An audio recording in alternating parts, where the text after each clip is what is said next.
Hello everyone, welcome to my channel life success academy 1 पर आप सभी का बहुत बहुत स्वागत है। तो आज इस क्लास में हम आदिकाल से संबंधित बहुत ही 30 महत्वपूर्ण प्रश्नोत्तरों को हल करने वाले हैं, जो कि TGT, PGT, LT grade, UGC net परीक्षा की दृष्टि से बहुत ही महत्वपूर्ण है। इसलिए क्लास में अंत तक बने रहें। अगर आपको ये क्लास अच्छी लगे तो इसे ज़्यादा से ज़्यादा लाइक, शेयर, सब्सक्राइब करें और ऐसे ही महत्वपूर्ण टॉपिकों के साथ निरंतर प्रैक्टिस करने के लिए हमारे चैनल को सब्सक्राइब करें। तो शुरू करते हैं कि हिंदी कवियों का प्रथम व्रत संग्रह कौन सा है। तो हिंदी कवियों का जो प्रथम व्रत संग्रह है वो शिव सिंह सेंगर जो है वो हिंदी कवियों का प्रथम व्रत संग्रह है। शिव सिंह सेंगर के द्वारा शिव सिंह सरोज की रचना 1883 में की गई थी, जो कि हिंदी का प्रथम इतिहास माना जाता है। नेक्स्ट देखते हैं हिंदी नवरत्न के लेखक कौन हैं। तो हिंदी नवरत्न के लेखक जो हैं मिश्र बंधु हैं। हिंदी नवरत्न का जो रचना काल है वो 1910 ईस्वी है और इसके लेखक मिश्र बंधु हैं। मिश्र बंधु जो हैं वो 3 भाई थे।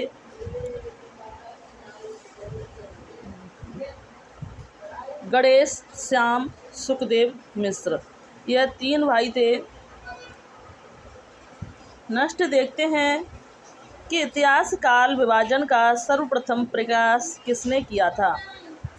तो इतिहास के जो काल विभाजन का जो सर्वप्रथम प्रयास किया गया था, तो वह प्रयास सर्वप्रथम जो किया था ग्रियर्सन के द्वारा किया गया था। किसने किया था? तो ग्रियर्सन ने किया था। और ग्रियर्सन की के जो हिंदी साहित्य का इतिहास है, modern vernacular literature of northern Hindustan जो है हिंदी साहित्य के इतिहास ग्रंथ की रचना ग्रियर्सन ने 1888 ईस्वी में की थी, जिसमें इन्होंने काल विभाजन का सर्वप्रथम प्रयास किया था। और इसका जो अनुवाद किया गया था वो किशोरी लाल गोस्वामी के द्वारा किया गया था। नेक्स्ट देखते हैं कि किसने सिद्ध और योगियों की रचनाएं साहित्यिक कोटि की नहीं मानी हैं। तो किसके द्वारा जो है वो सिद्ध और योगियों की जो रचना है वो साहित्यिक कोटि के अंतर्गत नहीं मानी है। तो आचार्य रामचंद्र शुक्ल जी ने सिद्ध और योगियों की रचनाओं को साहित्यिक कोटि की रचनाएं नहीं माना है। इन्होंने हिंदी साहित्य का इतिहास 1929 ईस्वी में माना है। नेक्स्ट देखते हैं, और सिद्धों की संख्या जो थी वो 84 थी और 84 सिद्धों में जो थी 3 योगनियाँ थी। और सिद्धों के नाम के पीछे पा शब्द जुड़ा रहता है। और सिद्धों की जो भाषा थी वो संधा भाषा है और सिद्धों की जो संधा भाषा है वो मुनि दत्त के द्वारा मानी जाती है। सबसे पहले जो सिद्ध है वो सरापा को माना जाता है और सर्वोच्च सिद्ध जो माना जाता है वो कडप्पा को माना जाता है। तो नेक्स्ट देखते हैं, आदिकाल को सिद्ध सामंत युग किसने कहा है। आदिकाल को सिद्ध सामंत युग किसने कहा है।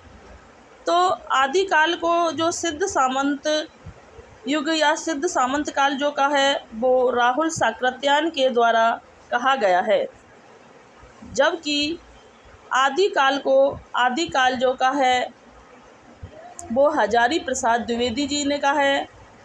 और आदिकाल को वीर गाथा काल जो कहा है वो रामचंद्र शुक्ल ने कहा है। आदिकाल का जो नामकरण है वो सबसे ज़्यादा विवाद में रहने वाला जो काल है वो आदिकाल है। और आदिकाल में वीर रस की प्रधानता है। आदिकाल में राष्ट्रीय चेतना का अभाव का वर्णन किया गया है।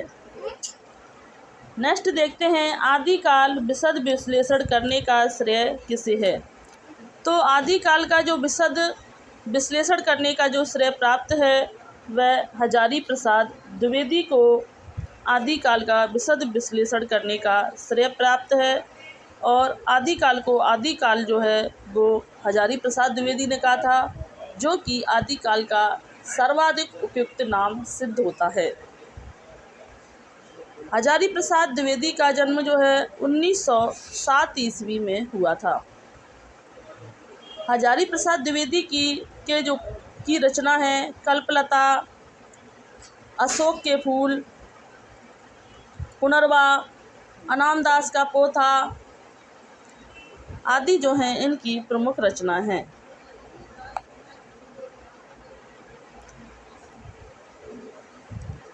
नेक्स्ट देखते हैं कि आदिकाल को अपभ्रंश काल किसने कहा था।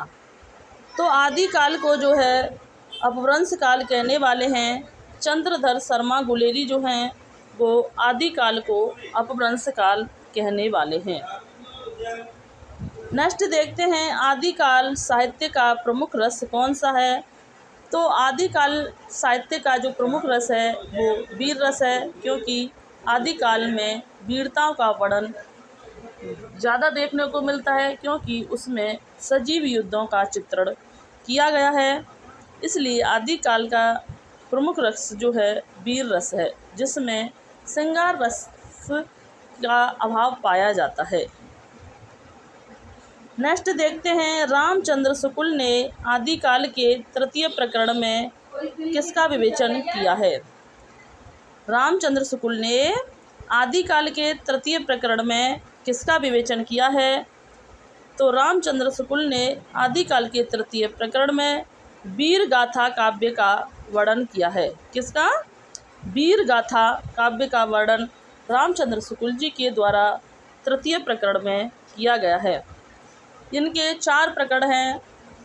पहले प्रकरण में सामान्य परिचय दिया गया है, दूसरे प्रकरण में अपभ्रंश की बात कही गई है, तीसरे प्रकरण में वीर गाथा काव्य का किया गया है। नेक्स्ट देखते हैं कि हिंदी का सबसे प्राचीन छंद कौन सा है। तो हिंदी का जो सबसे प्राचीन छंद माना जाता है दोहा छंद जो है वो हिंदी का सबसे प्राचीन छंद माना जाता है। दोहा छंद जो है वो एक अर्धमात्रिक समछंद है। इसके पहले और तीसरे चरण में 13-13 मात्राएं, दूसरे और चौथे चरण में 11-11 मात्राएं होती हैं। नेक्स्ट देखते हैं, आदिकालीन कृतियाँ जो नोटिस मात्र हैं। तो आदिकालीन ऐसी कौन सी कृतियाँ हैं जो कि एक नोटिस मात्र बनकर रह गई हैं। तो वह है जय मयंक जस चंद्रिका, जय मयंक जस चंद्रिका और कीर्ति पताका है। जय मयंक जो है वो मधुकर कवि के द्वारा रचित कृति है। जय मयंक, जस चंद्रिका और कीर्ति पताका, ये जो 3 कृतियां हैं वो एक नोटिस मात्र कृतियां हैं। नेक्स्ट देखते हैं कि शुक्ल ने आदिकाल के द्वितीय प्रकरण को क्या कहा है। तो शुक्ल ने आदिकाल के जो प्रकरण को कहा है, तो शुक्ल ने आदिकाल के द्वितीय प्रकरण को अपभ्रंश काव्य कहा है। तो हमने इस क्लास में जो है बहुत ही महत्वपूर्ण प्रश्नों को शामिल किया है, जो कि आपको आसानी से नहीं मिल सकते हैं। और इसमें 30 प्रश्न शामिल किए हैं, लेकिन हम कम से कम 80-90 प्रश्न हल करने वाले हैं। नेक्स्ट देखते हैं, आदिकालीन काव्य में किस प्रवृत्ति का अभाव है। तो आदिकालीन जो काव्य में राष्ट्रीय चेतना का अभाव है, क्योंकि आदिकालीन जो आदिकाल के समय पर राज दरबारियों की जो वीरता का युद्ध की और वीरताओं का वर्णन जो ज़्यादा किया था और उनके दरबार का वर्णन किया गया है। नेक्स्ट देखते हैं कि हिंदी साहित्य का इतिहास किसने नहीं लिखा है। हिंदी साहित्य का इतिहास किसने नहीं लिखा है? तो हिंदी साहित्य का इतिहास जो न लिखने वाले हैं, डॉक्टर नगेंद्र जो हैं, उन्होंने हिंदी साहित्य का इतिहास नहीं लिखा है। यह क्वेश्चन जो है बहुत ही महत्वपूर्ण है और बहुत बार पूछा गया है। रामचंद्र शुक्ल जी के द्वारा हिंदी साहित्य की रचना 1929 में की गई थी, लेकिन नगेंद्र के द्वारा हिंदी साहित्य का इतिहास नहीं लिखा गया है। डॉक्टर नगेंद्र का जन्म जो है वो 1915 ईस्वी में हुआ था और यह एक रसवादी कवि हैं, लेखक हैं। नेक्स्ट देखते हैं कि अपभ्रंश के प्रथम महाकवि कौन हैं। तो अपभ्रंश के जो प्रथम महाकवि हैं स्वयंभू, स्वयं नहीं है, यहाँ स्वयंभू है। तो अपभ्रंश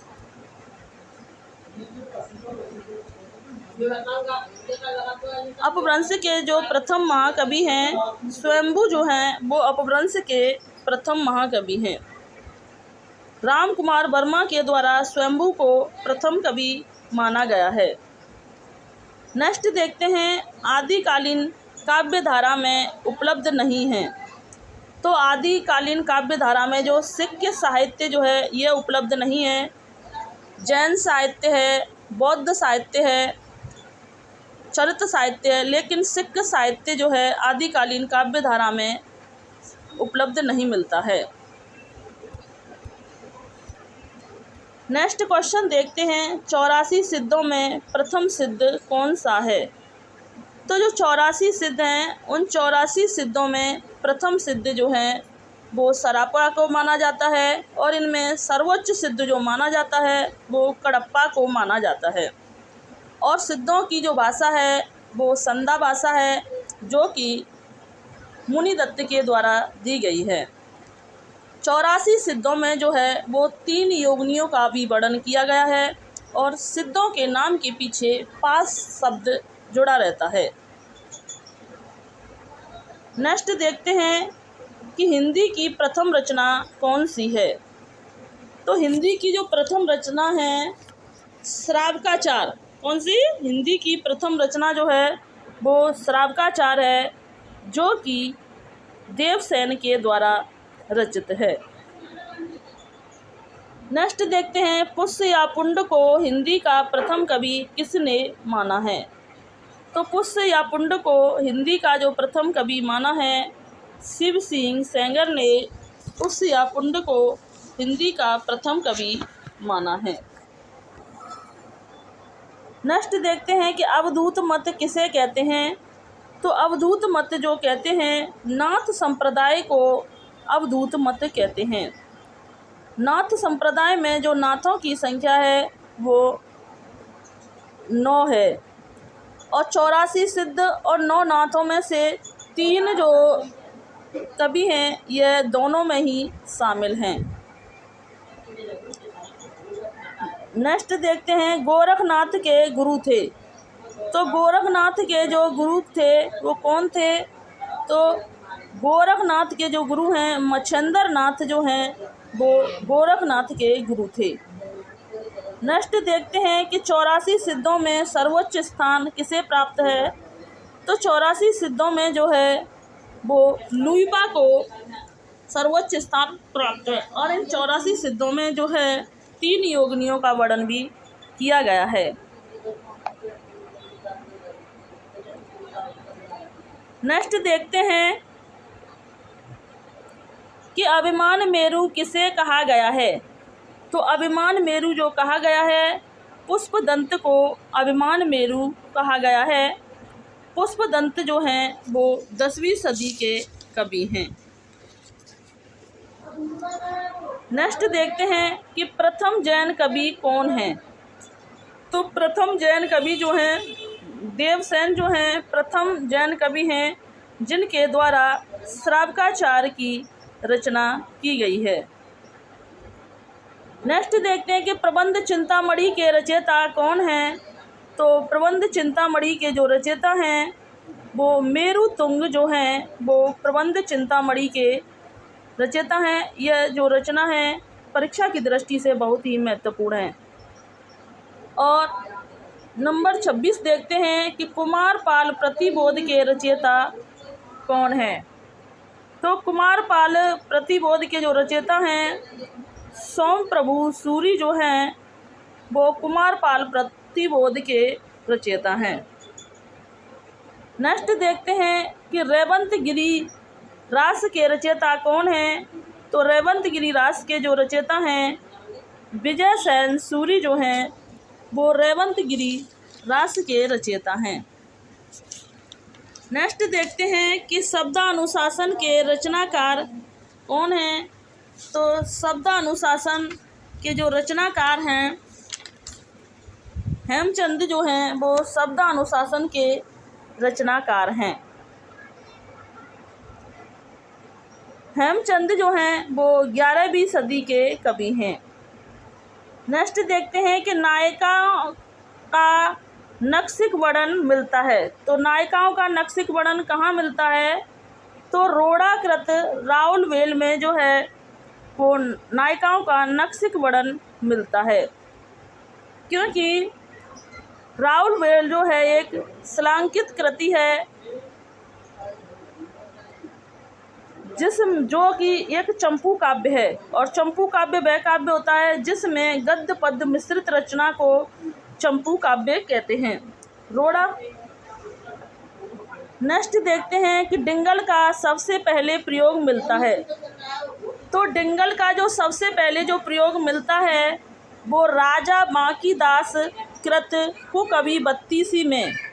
राजा बांकीदास कृत, यहाँ पर कुछ टाइपिंग नीचे दब गई है इसके, कि राजा बांकीदास कृत कुकवि 32 में डिंगल भाषा का जो सबसे पहले प्रयोग मिलता है।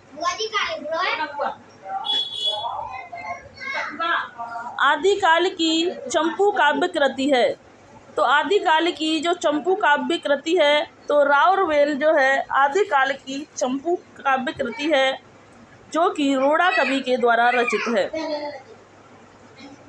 और चंपू काव्य कृति वह होती है कि जिसमें गद्य पद्य मिश्रित रचना को चंपू काव्य कहते हैं। और नेक्स्ट देखते हैं कि रामचंद्र शुक्ल ने अपने साहित्य इतिहास ग्रंथ में लगभग कितने वर्षों के साहित्य पर प्रकाश डाला है। तो रामचंद्र शुक्ल ने अपने इतिहास ग्रंथ में 950 वर्षों के इतिहास ग्रंथ पर प्रकाश डाला है। किसके साहित्य आदिकाल के लिए चारण काल शब्द का प्रयोग नहीं हुआ है। तो मतलब आदिकाल के लिए किसने चारण काल शब्द का प्रयोग किया है। तो चारण काल शब्द का प्रयोग किसके द्वारा किया गया है। ग्रियर्सन ने। आदिकाल के लिए ग्रियर्सन ने, राम कुमार वर्मा ने और F.A. केई ने चारण काल शब्द का प्रयोग किया है। तो आज की क्लास को यहीं समाप्त करते हैं। अगर आपको यह क्लास अच्छी लगी हो तो इसे ज़्यादा से ज़्यादा लाइक शेयर सब्सक्राइब करें।